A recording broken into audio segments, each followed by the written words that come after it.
Hi. Hello, everyone. Great to have everyone here. Have the first chain abstraction day, and let's talk why your dApps are not real. So, right now, if you think of it, the application that we're using are not really applications. They're just front ends for a smart contract, right? You as a user need to go and figure out how to set up a wallet, how to get it funded, how to connect to it, where to find that application, what does it do, is it trying to steal your money, all of this thing that like normally you don't think about when you use actual applications.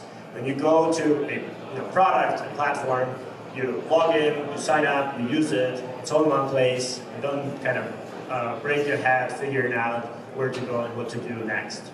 And especially in this multi-chain world where we really have so many kind of fragmentation levels, right? We have a ton of different wallets, right? I mean, I have, I think like 5 different Chrome extensions, different like other desktop applications, mobile wallets.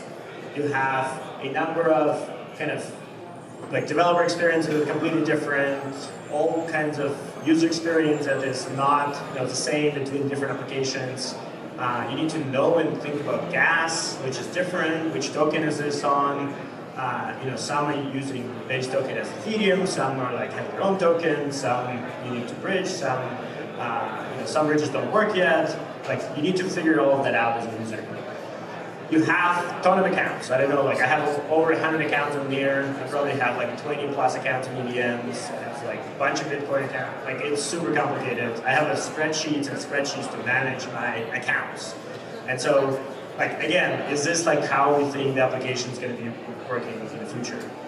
And finally, like as an end user, right? I just want to use the app. Like when I go to an app right now and it says like connect your wallet and like switch the network and figure out like, okay, well now like I didn't have this network. What is this? Like, is this a real network? Like, did I just get scammed? Like, all of these complications, right, is preventing users from really benefiting from what we're building in Web3.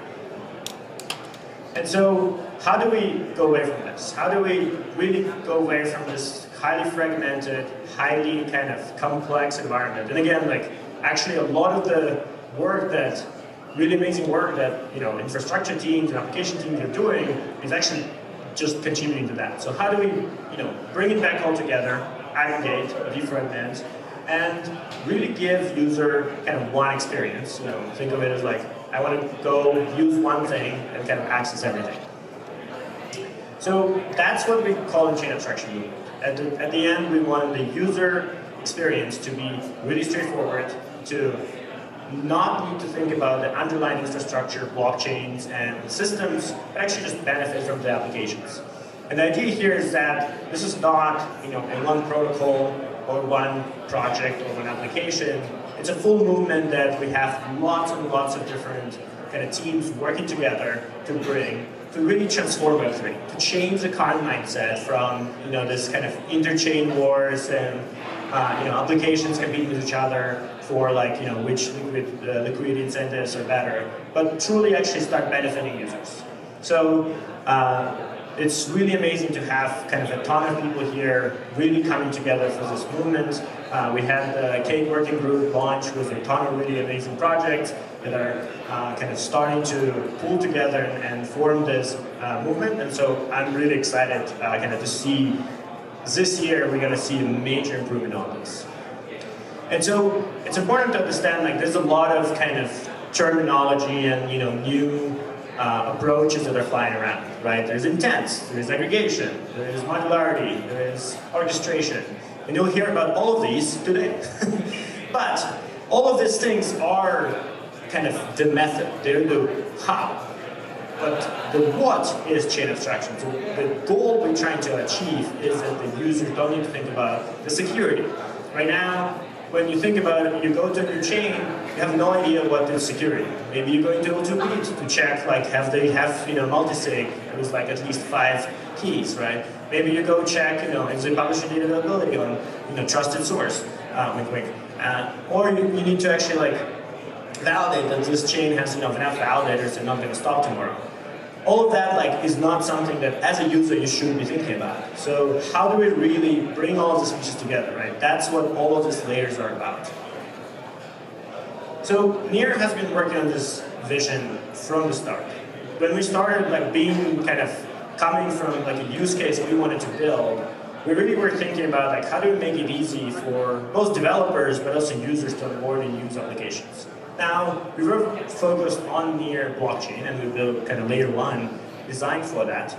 But the vision and this idea always was there. And as we saw this expansion of modularity, as we saw expansion of projects in the ecosystem, it was pretty clear that Near as ecosystem should work with everyone and should really bring together this experience of chain abstraction and contribute and work with everybody else to have this all as a one cohesive vision.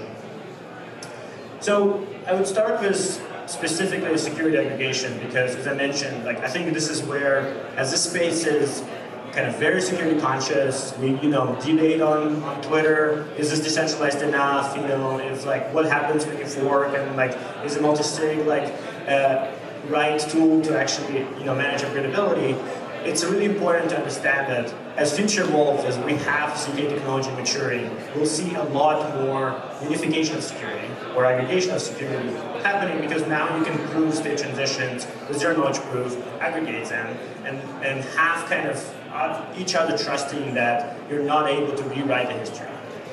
You also need to have fast finality layer to enable faster communication between layers. You need data availability to rely when building these proofs, and you do need obviously scalable blockchains underneath to actually coordinate and execute all that.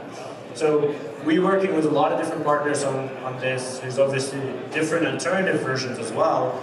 We're all building towards this future. Now, the specific thing that we really excited, and we have a tested version, and you can join the developer group here, is account aggregation. And this is this idea that I, as a user, just want to have one account for the whole Web3. I want to leverage this account to use any blockchain and not think about how to pay for fees, which chain it's on, and trying to find I sometimes literally spend 10 minutes finding my account and which wallet was it on and which tab. I have a lot of Chrome tabs. All of that should go away. And so to enable that, we introduced a technology called account aggregation. It's the idea that you can have one account that pretty much is where you manage your keys, where you manage your identity, and then you can issue pretty much commands to sign transactions with other chains. And this is enabled by multi-party computation that Near network is facilitating. And now you're able to pretty much transact and interact with other chains, applications, smart contracts, without needing to explicitly go set up that account, fund it, bridge it, figure out how to use it from a different wallet. This is a very conceptual change. And again, this change here is really that now the applications that before were sitting on one chain are now accessible by anyone, right? You go from oh, I'm launching on chain X to I'm launching in Web3, and everybody who's joining Web3 can leverage this application by using the technology. So this is really exciting. There's a lot of cool applications that you can build. We'll talk about that. Join the dev group. Finally, there's another piece. It's the experience itself. Obviously, account aggregation is underlying technology. If you're building an application and you are using lots of different chains and interacting with lots of different smart contracts, again, if you leverage a card model where you need to build by hand every single thing, that's a lot of work. It requires maintenance of that is really complicated. The chains are upgrading, all of this. And so one of the pieces of technology we built, which is decentralized front ends, is a way to actually make it extremely simple to maintain lots and lots of applications access in one place. And so we have an application called Dapps that has over 150 different smart contracts across different, I think 14 different layer 2s that you can access from one interface. You don't need to switch tabs, you don't need to search for them. Right now, without account aggregation, you still need to bridge, but this is where that piece will be replaced as account aggregation happens. And every single piece of code that's actually runs in your browser is on chain. So you're able to look that, it's not stealing your money, but also it allows to have like these teams potentially updating this code as things are changing underneath without needing the developer and the kind of application runner to really maintain all of this connectivity. And it's extremely important, it's very powerful. It allows to kind of move a lot of the logic that normally would sit on chain to actually have it in front end and facilitating this aggregation. So really cool, check it out. And so for those who are not familiar, Near is a home for kind of a lot of the top consumer applications in Web3, right? I think we have like top 4 out of the top 10 by number of users. We have Kaiching, which has over 8 million monthly actives. We have Hot that recently launched, and we'll be talking later today, which grew to 2 million users in 3 weeks and have like, I think, 1 million daily active users right now as of yesterday. We have Sweatcoin, we have Plan, and like other applications that grow really quickly. And the benefit here is like we're bringing all of these users to all of your chains. We're actually enabling these users to access everything in Web3 and being able to start transacting, not just on Near, but across all of the Web3 new rollups, new layer 2s, new layer 1s, whatever else is being launched. And so this is really exciting. So this seems a lot of abstraction, right? Let's talk about some examples, right? So the simplest example is you'll be in Sweatcoin and you'll be able to buy a unstoppable domain on BNB, and you'll pay with your sweat for it, right? You will not need to think about transaction fees on Near, on BNB, don't need to know about BNB and figure out kind of how to bridge, don't need to set up an account, set up a separate wallet. And all it will show that all later in the day, so wait for that. The other side is, right now, we are still kind of pretty much a hostage of centralized exchanges. And it's especially funny right now when Coinbase is down. And the reality is, like, we have now technology to build decentralized exchange that is multi-chain, that is as good as experience, but fully non-custodial, and you can build all that using kind of the stack and provide the experience where users don't need to think about transaction fees, kind of on-chain, be able to deposit funds from any chain, be able to really kind of swap between anything, literally any asset to any asset on any chain, without needing to like get that blockchain integrated, listed, all of these things. And that's, I think, is kind of fundamental what we need to really change the current state where we're still leveraging centralized exchanges for most of the cross-chain transactions because it's like actually easier right now. So we need to change that, we need to provide experience, we need to solve all of the kind of this pieces of like journey to really enable novel experience.